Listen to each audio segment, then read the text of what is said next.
Muito bem. Shalom, shalom, colegas de estudo. Eu sou Ben Tzion, esse espaço é o nosso Beit Midrash e hoje, retornando a nossas atividades de estudo por aqui, nós vamos iniciar o 7º capítulo do Sefer Torah Min Hashamayim Be'aspaklaria Shel Dorot, obra do Rabino Avraham Joshua Heschel Zeh Tzadik Kadosh Livraha. O 7º capítulo lida com o tema das aflições. E antes de começar o capítulo, eu quero ler a interessantíssima introdução do Rabino Tucker, o tradutor do Torah Min Hashamayim, porque a introdução dele ilumina muito do que o Heschel nos dirá no capítulo.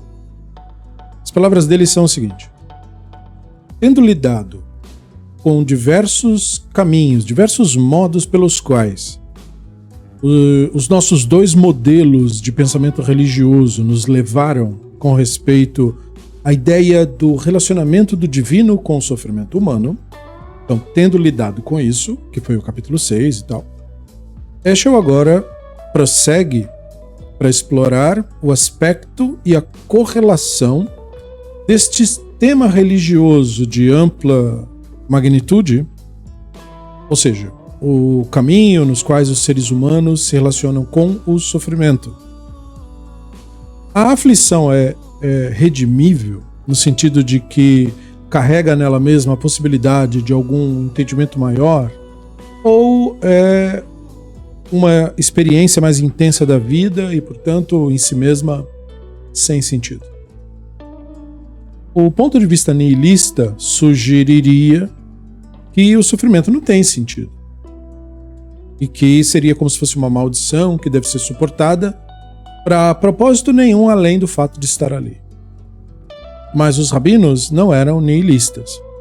Portanto, eles viam, apesar de que viam isso de maneiras diferentes, aspectos redentores no sofrimento. Mais uma vez, nos oferecem uma dicotomia de visões, duas visões básicas, duas atitudes com relação à miséria humana, cada uma com a sua própria lógica, com a sua própria integridade, e cada uma capaz de ser traçada para as origens do movimento rabínico.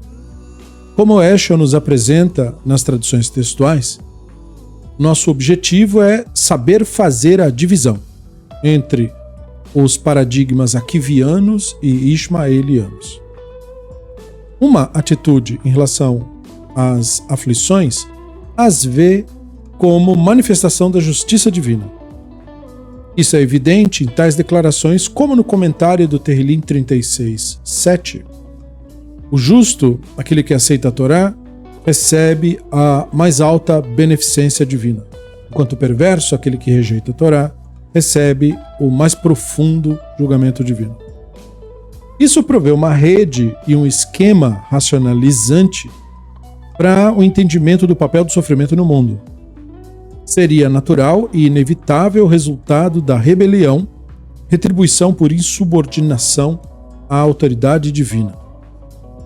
Isso seria o que é indicado no serviço ritual de sepultamento judaico até hoje, conhecido como Tziduk Adin, a justificação pelo julgamento, que é consistente com esta atitude de o divino ser pensado como algo perfeito, infalível e exigindo dos seus sujeitos humanos, dos seus vassalos, dos seus dominados.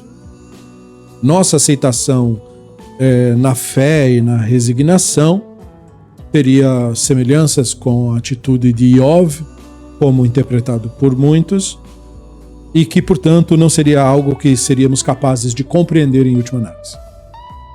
A segunda atitude traz à nossa atenção, nesses capítulos, que não se disputa a ideia de que o sofrimento poderia estar conectado com algum tipo de erro cometido, de algum pecado, mas o considera como propósito primordial para outra coisa. Seu objetivo não seria tanto a purificação do pecado, mas de levar ou aproximar os seres humanos para mais perto do divino.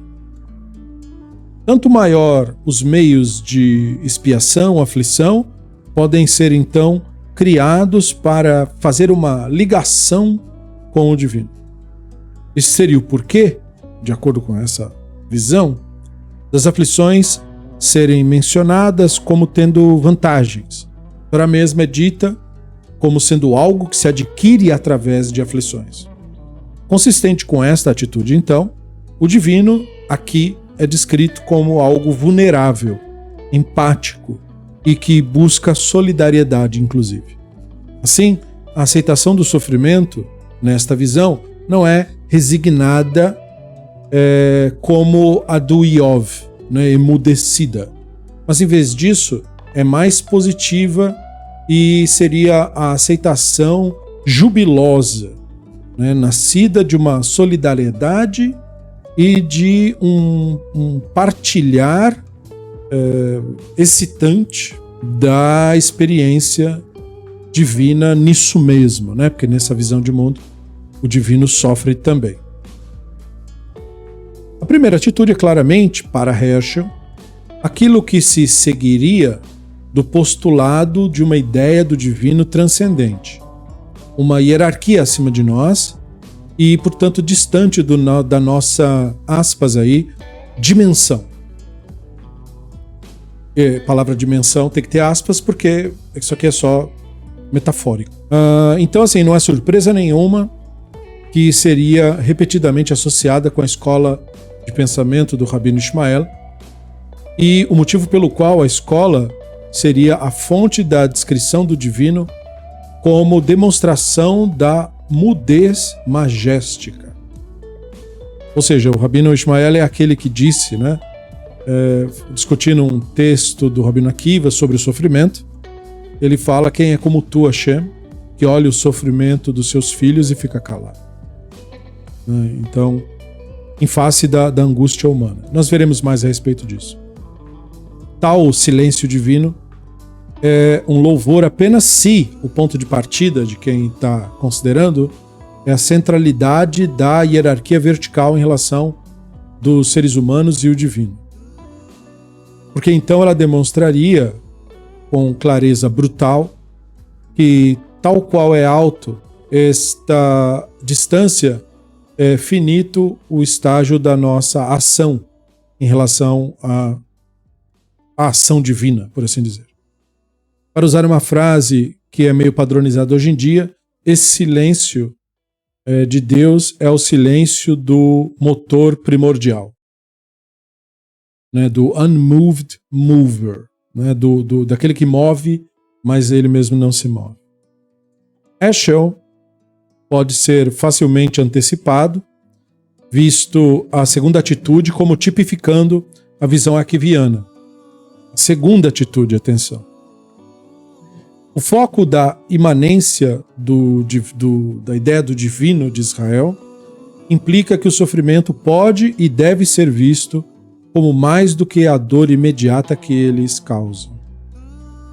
Por um lado, a escola de Akiva tinha demonstrado, ou procurava demonstrar, uma abertura, uma postura de boas-vindas para a ideia de construir o mundo vindouro, e assim viam o papel do sofrimento expiatório como um sofrimento infinitesimal, insignificante, num mundo finito, que não seria nem comparável com se sentar na mesa do prazer eterno do mundo vindouro. É uma ideia muito popular, tipo martírio, né? Então. E, mais importante, solidariedade e participação seriam, na visão arquiviana, chaves para a redenção. Sofrimentos são aflições de amor, ele dizia, é dele a frase. Isto é, aflições que geram amor. Amor pelo divino que participa nos sofrimentos do mundo e pelo mundo em si.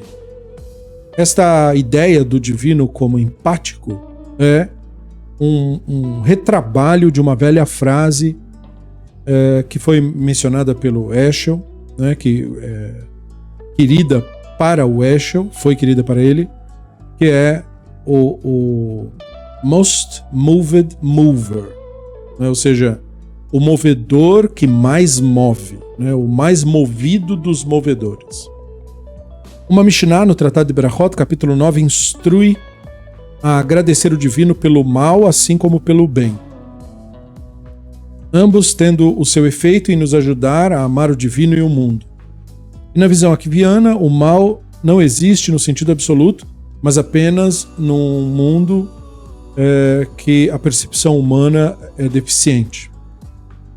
Seria essas atitudes akivianas ou as incitações e implicações da atitude akiviana que chamava o sofrimento de precioso e para o qual a tradição talmúdica aceitava o martírio, né, no caso dele pela mão dos romanos, de boa vontade, simplesmente como masoquismo.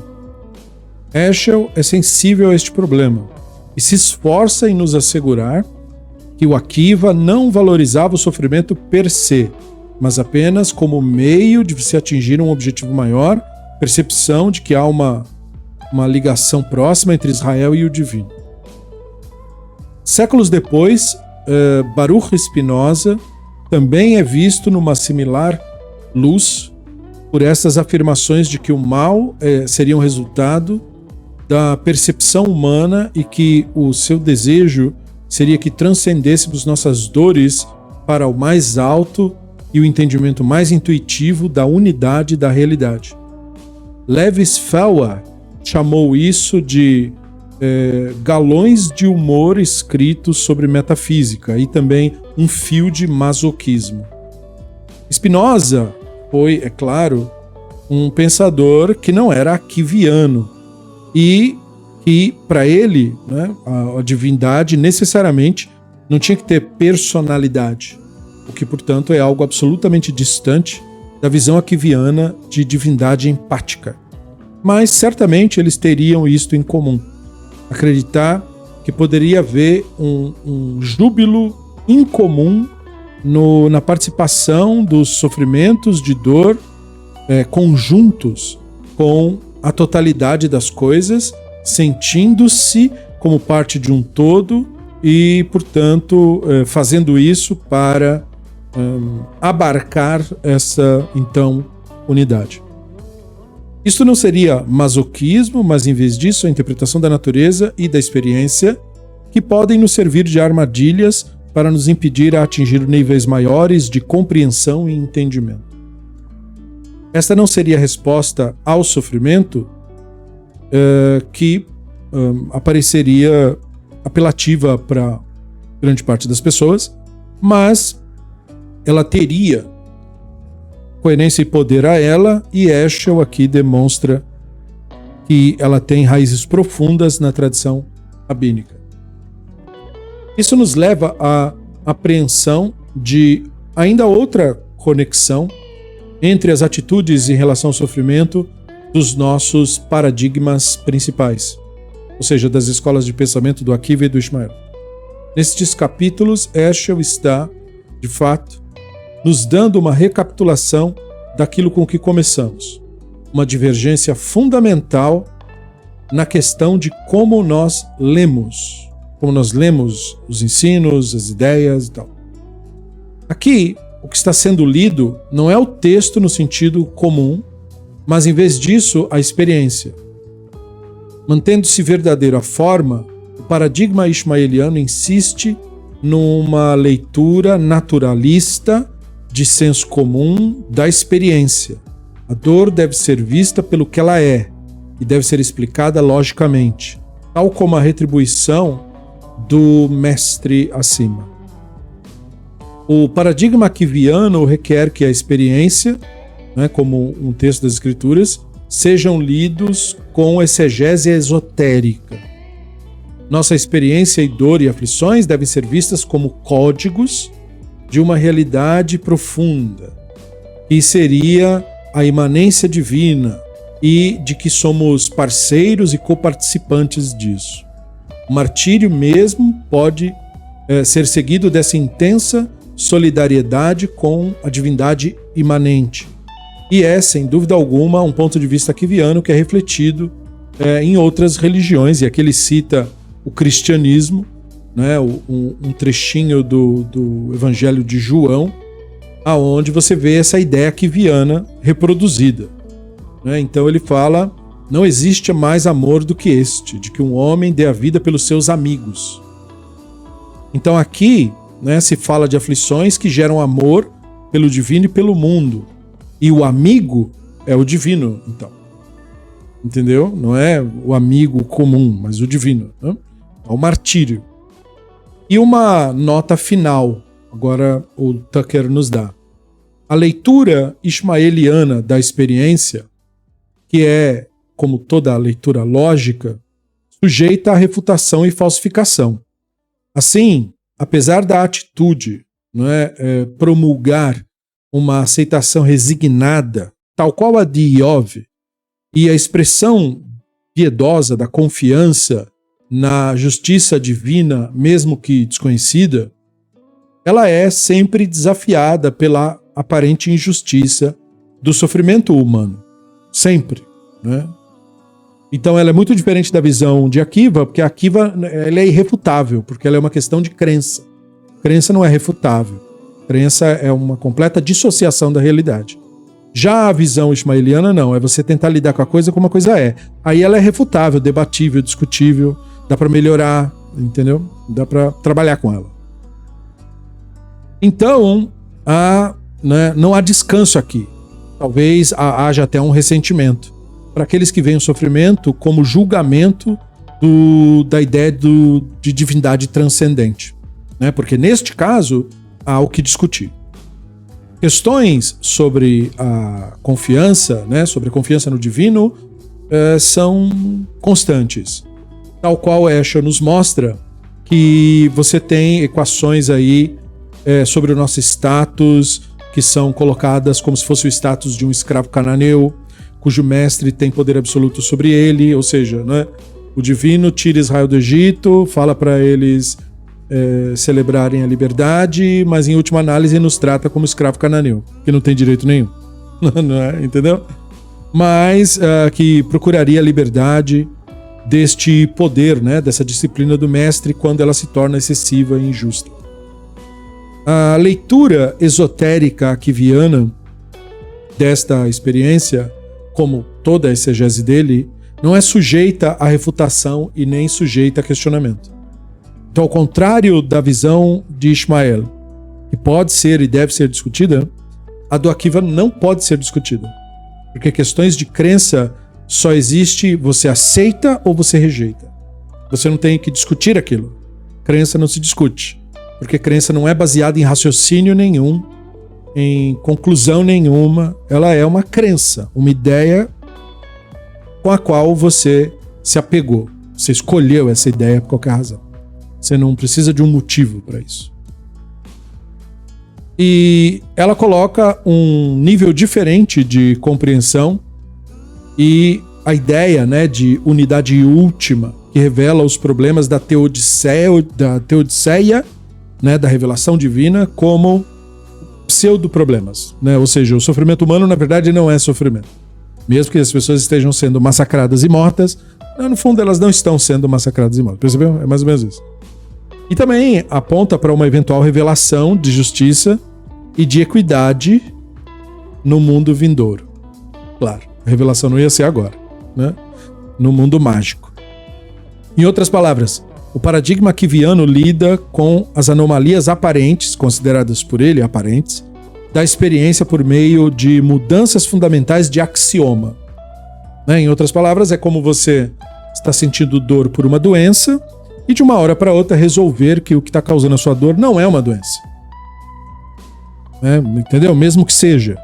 Você, a partir do momento, se convence, alguém te conta uma coisa, e aí você ignora a realidade que você já tinha contato e entra no mundo narrativo, na sua própria imaginação, que diz que não é uma doença que você está tendo e essas dores não vêm de lá. Na verdade, essas são percepções de mundos paralelos que você passou a sentir através do fantasma que está dentro da sua cabeça e que se você seguir esses paralelos, você vai parar lá naquele mundo lá. Então, embora isso não seja verdade aqui na concretude da vida, se isso começa a fazer parte da sua imaginação, então você vai ter uma atitude diferente em relação ao que você está sentindo. Ele fala aqui, como na sessão anterior, Heschel expõe, né, e procura deixar claro que o paradigma aquiviano domina, inclusive, o seu próprio pensamento na crítica desses temas religiosos, porque o Heschel teve educação racídica, né? Então é natural. A sessão inicial, toda ela é de frases aquivianas, então nós vamos começar vendo o que o Rabino Akiva dizia e suas explicações da atitude aquiviana também são mais volumosas, né? Ou seja, ele dá mais atenção para o Rabino Akiva, como se o estivesse defendendo. Isso não é primariamente o caso por meio do resto desse longo livro.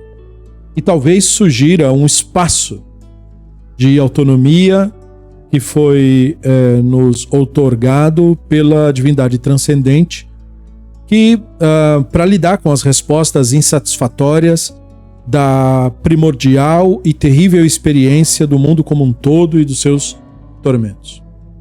Então, pairando sobre isso, a presença imanente e vulnerável da ideia de divindade que leva Heschel e também nós, porque estamos lendo ele, a um despertar mais profundo para tais desafios e experiências.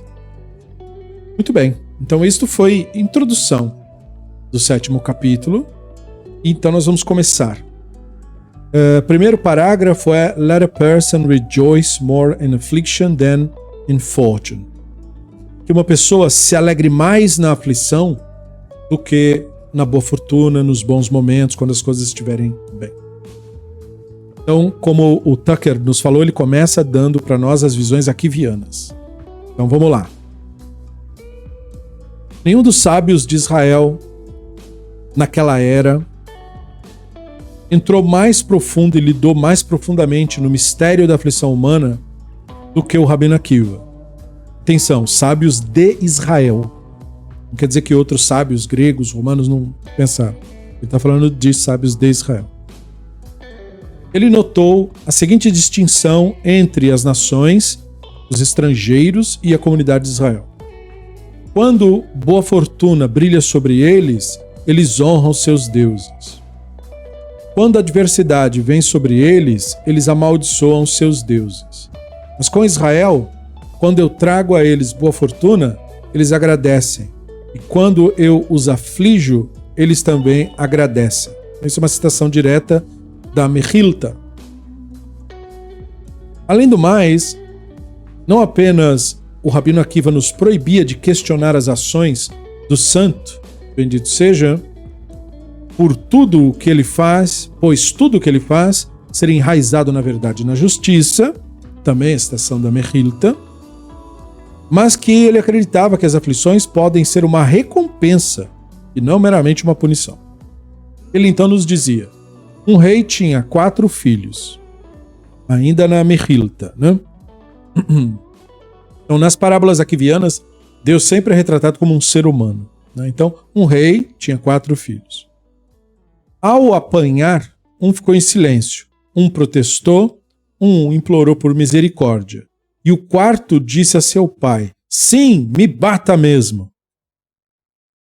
Avraham foi ferido e ficou em silêncio, como está dito: toma teu filho, teu favorito, Yitzhak, quem você ama, e vá para a terra de Moriá e o ofereça para mim como olá. Bereshit 22, 2. Ele poderia ter dito, né? Mas ontem você falou para mim que por meio de Yitzhak a sua descendência será continuada. Bereshit 21, 12. Mas ele ficou em silêncio, pois está dito. E na manhã, cedinho, Abraham, né, armou lá o seu jumento, ou o seu asno, e tomou com ele os 2 servos e seu filho Yitzhak. Bereshit 22, 3. Iov protestou e foi ferido, pois está dito: eu disse para Elohim, não me condene, me faça saber o que você tem contra mim. Iov 10, 2. Hisquiá implorou por misericórdia e foi ferido, como está dito: Hisquiá rezou para o Elohim. Melachim Bet 22. Outros dizem que ele também protestou, como está dito: o que eu fiz foi para te agradar. Melachim Bet 23. O rei Davi disse a seu pai: sim, me bata, pois está dito: me lave por meio da minha iniquidade, me purifique do meu erro. Aqui é uma citação de Terrilim 51:4, que está sendo aqui atribuído ao Davi. Agora, o Rabino Akiva via o caminho do Davi como o caminho exemplar. Essa era a característica do Rabino Akiva, amar as aflições. Não apenas ele fazia isso, mas gratuitamente instruía a sua geração a fazer o mesmo. Mais uma frase do Rabino Akiva: que a pessoa se alegre mais na aflição do que na boa fortuna. Então está na Sifré, citação direta do Rabino Akiva. O Rabino Akiva tinha 22 anos, tinha sido por 22 anos discípulo de Nahum de Ginzo, que adotava o seu método expansivo de exegese das Escrituras. E método expansivo aqui está falando do método de inclusão e exclusão, um estilo de interpretação no qual determinadas palavras procuravam indicar que algo está adicionado à frase que está sendo dito, e determinadas palavras indicam que algo está sendo retirado do texto. Mais ou menos como nós vimos acontecer no começo do Bereshit com a expressão et, a partícula et, que na escola akiviana, et quer dizer uma adição. Então quando o texto diz Bereshit bara Elohim et hashamayim, então et quer dizer os céus, incluindo tudo que tem nos céus, estrelas, entendeu? Terra quer dizer tudo que tem na terra, os animais, as plantas, entendeu? Isso é uma interpretação akiviana que ele aprendeu do Nahum de Ginzo. E dele ele aprendeu lições de piedade, porque foi nessa mesma inclinação, nessa mesma tendência, que o Rabino Akiva ensinava aos seus contemporâneos. Aflições são preciosas. Isso também está na Mechilta e também aparece no Talmud, no Tratado de Sanhedrin da Isá. Qual era o ensinamento de Nahum de Ginzo? Seus colegas os descreviam como alguém que era totalmente cego e que tinha suas mãos e pés amputados. Seu corpo também tinha sido infectado com furúnculos. Quando os seus discípulos perguntaram como que um homem tão sagrado poderia ter sido tão terrivelmente afligido, ele respondeu: meus filhos, não, eu trouxe esse sofrimento sobre mim. Uma vez eu estava no meu caminho para visitar meu sogro e eu tinha 3 jumentos carregados com presentes. Um tinha alimento, um tinha bebidas e todo tipo de guloseimas. E aí eu acabei encontrando uma pessoa pobre, coberta de feridas. E ele me disse: Rabino, me dê sustento. E eu respondi: sim, espere até eu descarregar os meus asnos. No tempo em que eu terminei de descarregar, o homem já tinha morrido. Então me lancei sobre ele e disse: que os meus olhos, que não tiveram misericórdia dos teus, fiquem cegos. Que os meus braços e pernas, que não tiveram misericórdia dos teus, sejam cortados. E eu não tive paz de espírito até que eu tenha dito, e que todo o meu corpo seja coberto destas feridas. Seus discípulos então choraram e disseram: ai de nós, porque te vimos nesta condição. Ele respondeu: ai de mim, se vocês não tivessem me visto assim. Então isso é uma citação direta também do Talmud, tratado de Ta'anit 21a. Uma vez o Rabino Akiva veio para visitá-lo e exclamou: ai de mim, porque te vejo nesta condição, cego, amputado e ferido. Nahum de Ginzo respondeu: ai de mim, porque eu te vejo com braços e pernas. O Rabino Akiva respondeu: você está me amaldiçoando? Disse Nahum: você está desprezando as aflições? Porque você diz: ai de mim, porque te vejo nas tuas aflições? Então isso está no Talmud de Jerusalém, nesse caso, Tratado de Shekalim, no quinto capítulo, sexto parágrafo, página 49b, se fosse numerar como no Bavli, né? Nesse tempo, Rabino Akiva veio a aceitar a visão do seu mestre de que a pessoa deve adotar as aflições. O Talmud conta o seguinte, agora uma citação do Sanhedrin 101a. Quando o Rabino Eliezer ficou doente, seus discípulos vieram visitá-lo. Disse o Rabino Eliezer: existe uma ira ardente sobre a face da terra. Todos eles começaram a chorar, exceto o Rabino Akiva, que riu. Eles perguntaram: por que você está rindo? Ele respondeu: por que vocês estão chorando? Ele disse: ninguém pode contemplar um pergaminho da Torá em agonia e não chorar? O Rabino Akiva respondeu: mas é por isso mesmo que eu estou rindo. Pois se eu vejo que o vinho do meu mestre não estragou, que a sua cera utilizada para acender velas não diminuiu, que o seu óleo não se tornou pútrido, que o seu mel não fermentou, eu pensaria: é possível, Deus nos livre, que o meu mestre recebeu sua recompensa nesse mundo? Mas agora que eu vejo o sofrimento do meu mestre, eu estou feliz. Rabino Eliezer perguntou: Akiva, existe alguma coisa de toda a Torá que eu desprezei? Rabino Akiva respondeu: você, meu mestre, nos ensinou: não há nenhuma boa pessoa na terra que não tenha cometido nenhum erro e não tenha pecado. Citando o Kohelet 7:20. Rabino Akiva ensinou que uma pessoa não se torne soberba na prosperidade e não receba a adversidade contra a sua vontade. Que ela seja graciosa nos dois, na prosperidade e na adversidade. Ele expunha da seguinte forma: você vai amar o Hashem, teu Elohim, com todo o teu coração, com toda a tua nefesh, com todas as tuas forças. Devarim 6:5. Foi dito com toda a tua nefesh. Isso não é a mesma coisa que com toda a tua força? Ou seja, meoderra, né, com toda a tua força, não é um terço supérfluo? Isso é a mesma coisa que nefesh. Por que então está dito com toda a tua força? Isso, na verdade, implica que o divino deve ser amado de forma irrestrita, com toda a medida. Porque a palavra meoderra é parecida com a palavra midá, medida. Com a medida que ele nos apresentar. Com o ensinamento do Akiva, né? Então, meoderra é um termo que geralmente é entendido como possessão, e aí meoderra e midá têm similaridades aí na raiz da palavra. Você então perguntaria: por quê? Deixe que a pessoa se alegre mais na aflição do que na boa fortuna? Qual o valor da aflição? Para uma coisa, não existe uma boa pessoa na terra que faça só o bem e nunca erre. Aonde uma pessoa tiver prosperidade em toda a sua vida, seus erros nunca serão expiados. Quando que ela ganha expiação?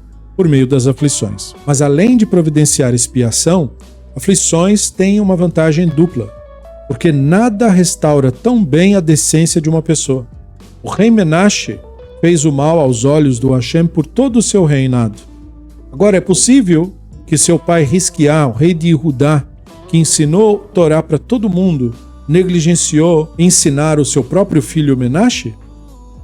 Mas todo o ensinamento do pai, todos os seus esforços não tiveram efeito a ele, até que ele experimentou o sofrimento.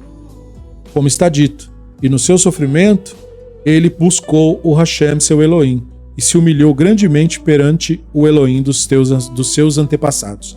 É Divrei Hayamim Bet 33:12. Deste modo, vemos, conclui o Akiva, que aflições são muito preciosas. Sifrei Vait Hanan, esse texto. Imagine o Rabino Akiva, cujo sangue fervia e borbulhava com amor pela Torá, que considerava o estudo da Torá como um summum bonum, né? Ou seja, algo de importância máxima. Summum bonum é latim, né? Algo de importância máxima. O qual, no despertar do decreto do Império banindo o estudo da Torá, reuniu os grandes sábios para o propósito e declarou: assim como os peixes têm na água o seu meio de vida, assim a Torá de Israel é o meu meio de vida. Ele falou isso quando ele disse que ia violar, de propósito, o decreto romano contra estudar a Torá. E agora então ensinava: todos os ensinamentos dos ancestrais, todos os seus esforços não teriam efeito nele até que ele encontrou a aflição. Então a virtude da Torá é excessivamente grande, mas existem tempos quando uma pessoa não pode se aproximar do santo, bendito seja, exceto por meio do sofrimento. Assim, um dos discípulos mais destacados do Rabino Akiva, o Rabino Eliezer Ben Yaakov, declarou: quando uma pessoa passa por aflições, ela deve expressar gratidão ao santo, bendito seja. Por quê? Porque nessas aflições ela será aproximada ao santo, bendito seja. Midrash Tanhumá Parashat Tetzei. De fato, a Torá mesma não pode ser adquirida, exceto por meio de aflições, ele completou. A abordagem do Rabino Akiva entrou no repositório da nação, da alma da nação judaica. Eles acreditaram que o santo, bendito seja, examina a conduta dos mais justos de cima para baixo com a minúcia de um fio de cabelo e que, portanto, não existe sofrimento sem iniquidade. Isso é dito no Talmud, no Tratado de Shabat 55a. E o santo, bendito seja, traz aflições sobre os justos para purgá-lo. Assim como um ferreiro coloca prata no fogo ou o ouro na fornalha para purificar esses metais, assim também o santo, bendito seja, purifica o justo de acordo com a sua dignidade. E há uma outra versão do mesmo ensino que diz de acordo com a sua capacidade de suportar. Isso é a citação do Pesik Tarabati. E assim como foi ensinado no Baraita, aqueles que servem o Hashem com amor, com alegria, suas aflições serão elogiados na Escritura, como está dito: possam os meus amigos serem como o sol nascente em sua força. Shoftim 5:31. E o Rabino Yehoshua Ben Levi comentou: todo aquele que se alegra nas suas aflições ajuda a trazer a redenção para o mundo inteiro. Então isso é Talmud no Tratado de Tanit 8a. Então esse primeiro parágrafo são todos recheados de ensinamentos akivianos a respeito da necessidade, da importância do sofrimento e da necessidade de você aceitar os sofrimentos alegremente. E é claro que o Akiva faz isso por motivos que destoam das visões ismaelianas a respeito do assunto. Para o Rabino Akiva, a ideia do divino nos purificar por meio de sofrimentos é uma ideia que serve para explicar a necessidade de haver sofrimentos. Né? Ele está partindo do fato de que o mundo é um mundo onde as pessoas sofrem. Sofrem, passam fome, são assassinadas, são torturadas, caem na mão de poderes políticos maiores do que elas mesmas, ou são roubadas, enfim, ou elas sofrem violência de próximos, de distantes, enfim, onde o mais forte massacra o mais fraco. Tanto no sentido de reinos, países fazerem isso, quanto no sentido de pessoas fazerem isso umas com as outras. E nessa visão das coisas, ele procura defender a ideia que ele tinha do divino como sendo a entidade que tudo faz de maneira correta, perfeita, não comete erros e tal. Então nessa visão das coisas, que portanto você vê que corrobora com muito das visões também compartilhadas no cristianismo e algumas outras religiões, o islamismo também tem essa coisa, o sofrimento é sempre justificado.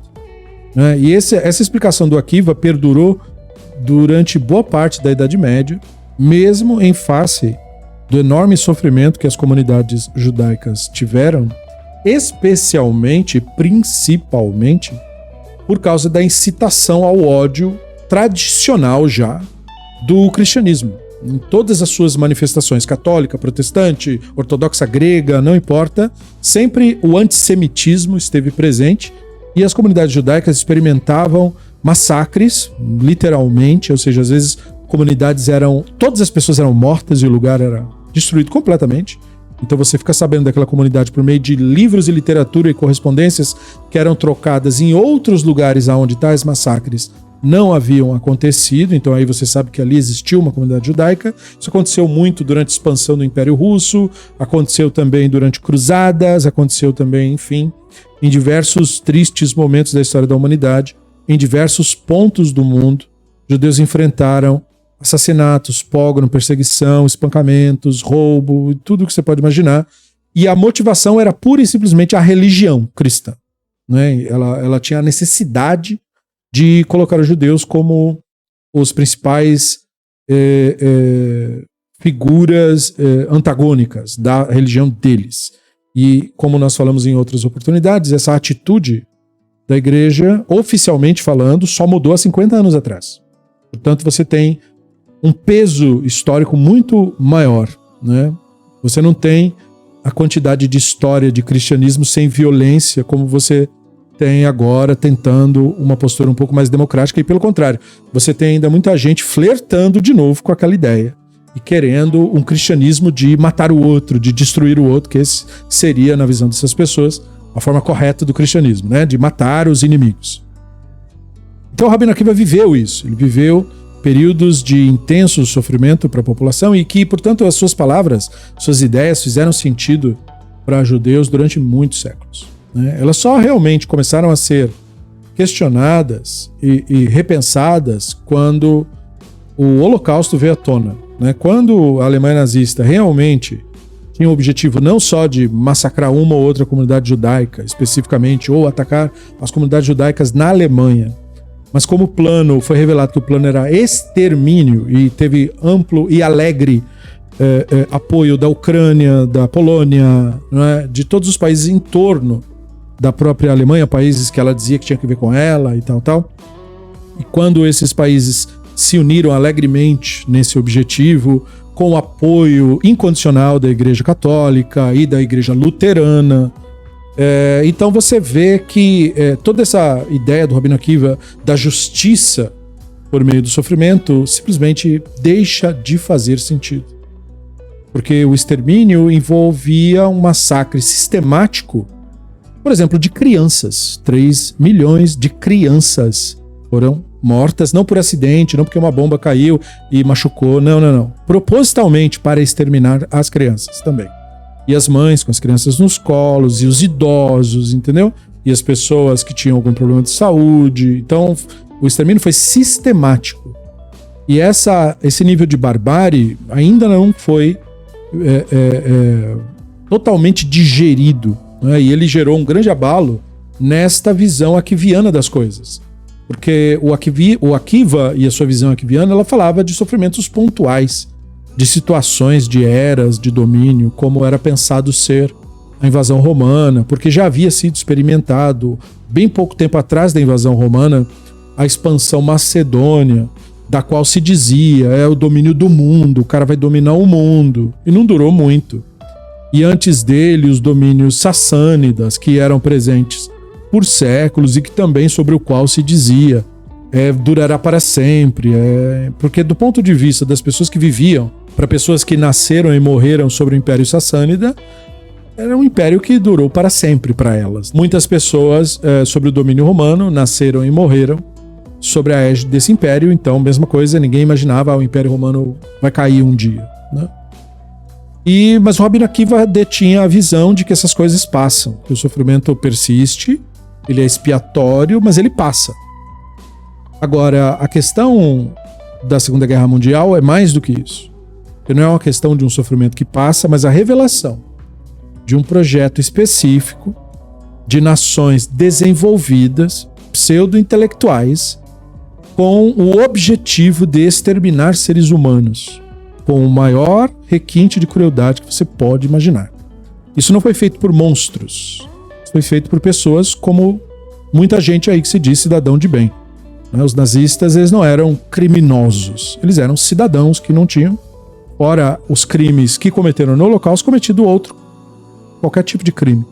Eram pessoas normais, que se diziam pessoas de bens, cristãs e tudo isso. E o que eles fizeram, portanto, foi sob a égide do seu líder, né? o guia. E isto, portanto, não mais soa como aquilo que o Rabino Akiva tratava. O Rabino Akiva tratava de sofrimentos muito distintos destes que foram experimentados pelas comunidades judaicas na Europa. Mas, infelizmente, e aí sou eu dizendo, infelizmente, o argumento akiviano é usado pelos movimentos fanáticos da nossa religião, todos os hassidismos e toda a ortodoxia, para justificar o Holocausto também. Embora destoe completamente. Né? Porque você não tem como atribuir justiça ao que foi feito no Holocausto. Isso é totalmente impossível. Assim como você não tem como atribuir justiça ao que foi feito no Congo, né, por Leopoldo II da Bélgica. Monstruosidades ainda maiores que a de Adolf Hitler. Ainda maiores. A monstruosidade dele, das pessoas do governo do país dele e de todas as pessoas que o louvam e o homenageiam como se fosse, né, alguém digno disso, sendo uma das figuras mais abjetas que já pisou nesse planeta. Né, o Leopoldo II da Bélgica e o Hitler deviam estar exatamente no mesmo moedor. Né? E se existisse inferno, estariam na mesma seção. Então o que acontece? Não se explica com justiça absolutamente nada. Então a ideia do Akiva de defender uma justiça divina aqui é, na verdade, uma ideia tresloucada, porque ele não defende a justiça divina. Ele pede para que você desista de analisar isso. E isso funcionaria, como eu falei, pontualmente. Uma tragédia acontece e uma pessoa utilizaria as visões akivianas para, digamos assim, superar aquela específica tragédia, aquele específico sofrimento. É possível disso acontecer, é uma visão de você pegar o ensino e utilizar para os benefícios terapêuticos, práticos que isso poderia ter, de aliviar eventualmente o sofrimento de uma pessoa. Por exemplo, a vida do Ishgamzu, né, que era uma vida com aquelas aflições e que ele, vivendo daquela forma, ser uma pessoa absolutamente debilitada, e algo que era muitíssimo pior na antiguidade do que hoje, né, que já não é bom hoje. Na antiguidade era pior ainda, sem nenhum tipo de benefício da tecnologia nem de nada. Então, tendo uma vida completamente dependente de outras pessoas. E ainda assim viveu para conhecer a terceira idade, né? E ele usou a história que ele contou, né, a anedota que ele contou sobre ele não ter feito a Tzedakah como explicação para aquilo que aconteceu, culpando a si mesmo, responsabilizando a si mesmo pelo que lhe havia ocorrido. Isso, de alguma forma, o consolava. O fato de ele ter entendido aquilo, ter entendido que não era fruto, portanto, de nenhum tipo de maldição eterna, nenhum tipo de coisa assim, e que, apesar daquilo, haveria a restauração da sua própria vida em algum momento, já que ele, como pessoa que detinha as visões akivianas, imaginava que quando morresse iria para algum tipo de mundo metafísico, no qual suas mãos e pés seriam restaurados, seu corpo seria curado, e ele não mais experimentaria tais dores. E, principalmente, o efeito que isso causava, e ele possivelmente via, naqueles que ele ensinava, né? Mostrando que, olha, seja diligente em fazer o bem, não faça como eu fiz, porque olha o resultado, né? Aquele que nos julga, né, o divino no caso, é extremamente severo, que é o jeito dele de falar, não, já que se ele acreditava piamente nisso, ele não ousaria questionar, mas do nosso ponto de vista, essa visão do divino faz do divino uma criatura tão terrível quanto Leopoldo II da Bélgica, né? Tão terrível quanto os piores psicopatas que a humanidade já tenha conhecido na sua história. Porque se o divino seria tão severo ao ponto de condenar uma pessoa a uma tortura dolorosa por toda uma vida só porque demorou para atender alguma coisa, como se aquilo que acontece na realidade estivesse sobre o nosso absoluto controle, o que é uma ilusão, né? Quer dizer, aquele cara que pediu o alimento, considerando a narrativa aqui, que essa narrativa é anedótica, né?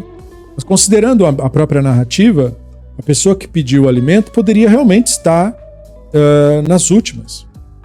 E ele não poderia fazer nada para salvar aquela pessoa, porque ela já estava num processo de morte que ele não poderia impedir.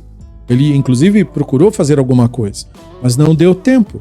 Quer dizer, se ele tivesse pego o alimento e entregado na mão da pessoa a tempo, a pessoa poderia ter comido e morrido em seguida. Se ela estava morrendo, estava morrendo provavelmente por diversos fatores.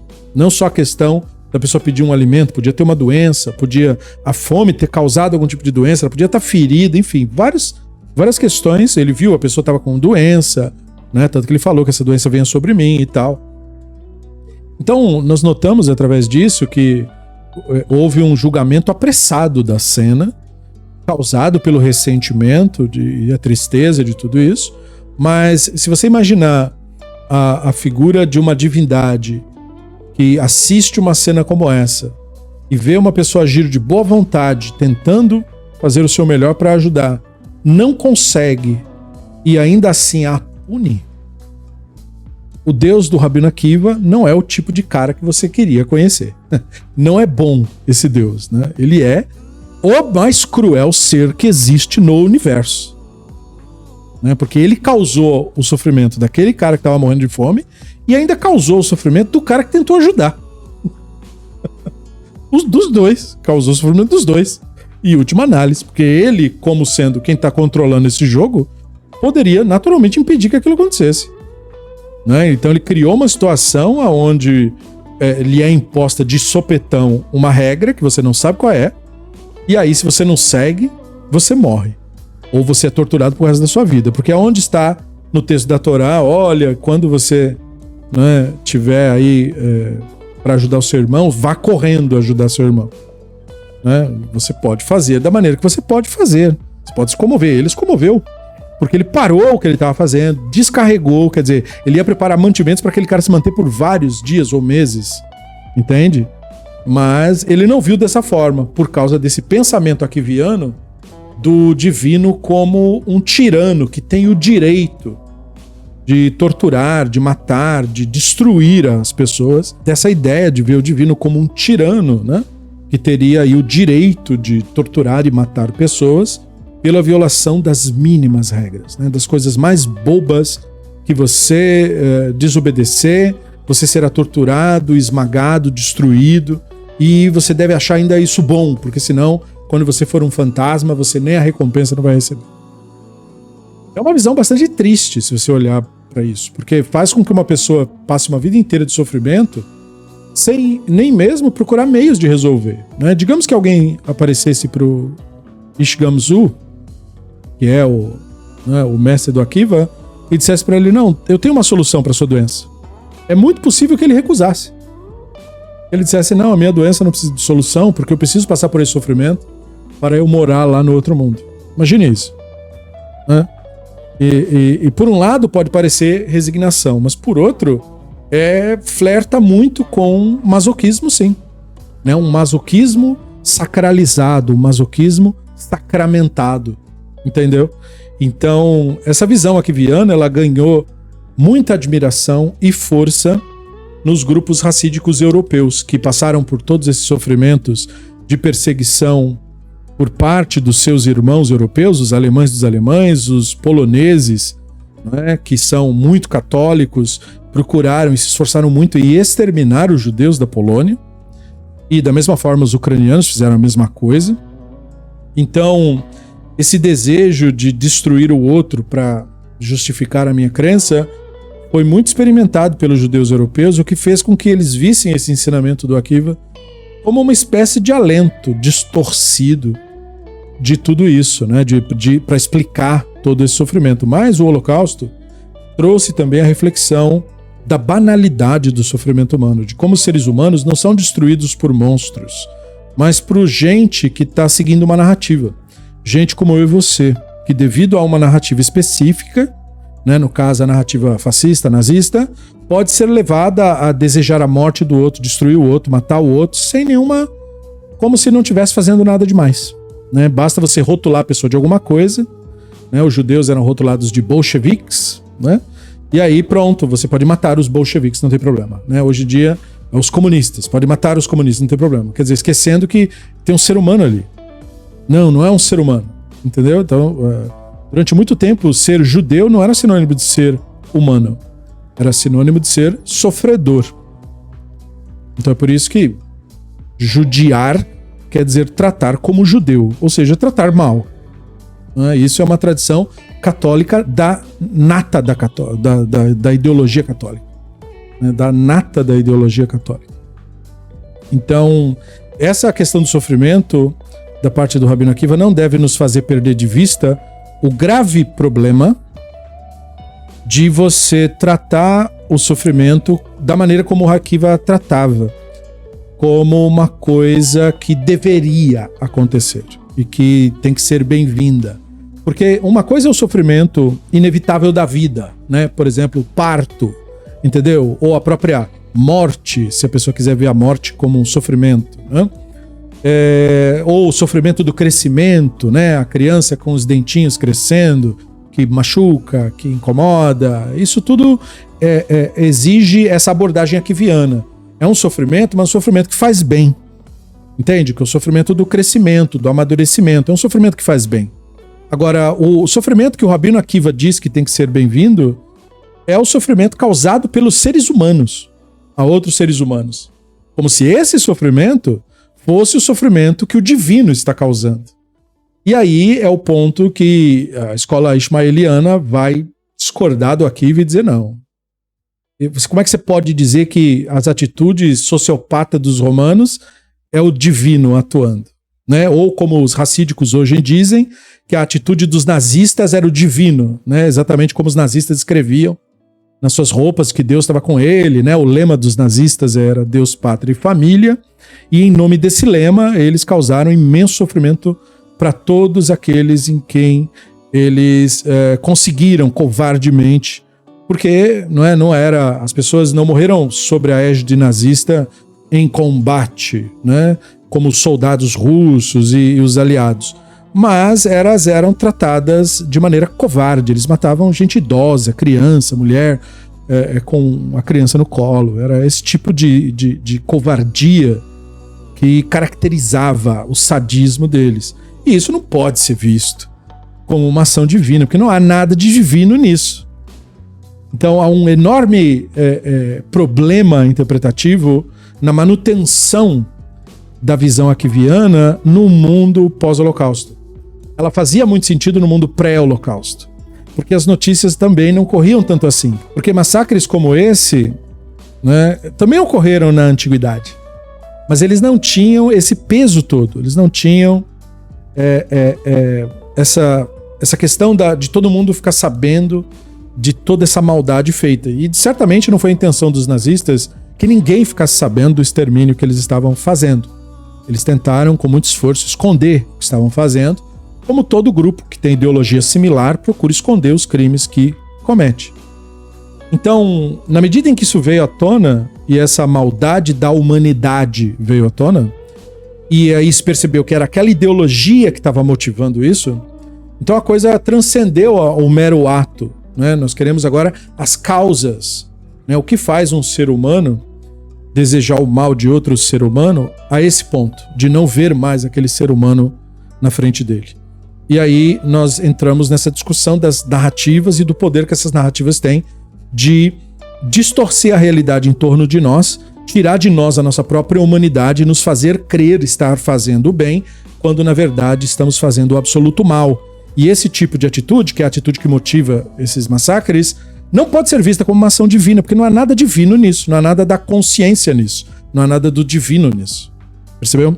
Então essa visão akiviana, embora tenha nascido dessa postura romântica do amor divino, ela se tornou, na verdade, extremamente perigosa. Porque agora, então, ela é utilizada pelos grupos fanáticos como justificativa da barbárie.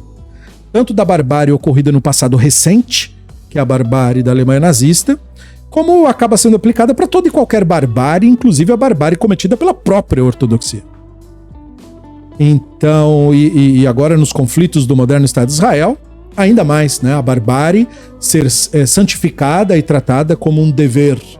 Percebeu? Então é extremamente perigosa a transferência da narrativa akiviana para os nossos tempos, sem que você considere a realidade que o Rabino Akiva viveu e, portanto, o peso que isso teria hoje em dia. Enfim, esta é uma primeira parte desta reflexão. Nós continuaremos no livro, obviamente, nas nossas atividades aqui do Beit Midrash, E eu espero que você tenha refletido a respeito disso. Se você tiver dúvidas e comentários, você pode usar os meios aqui embaixo para comentar, para perguntar alguma coisa ou para expressar sua visão sobre tudo isso, não é? Mas, seja como for, muito obrigado pela sua atenção e continue acompanhando aqui o Beit Midrash para os próximos estudos. Beseder? Toda Rabá, ve leitraut.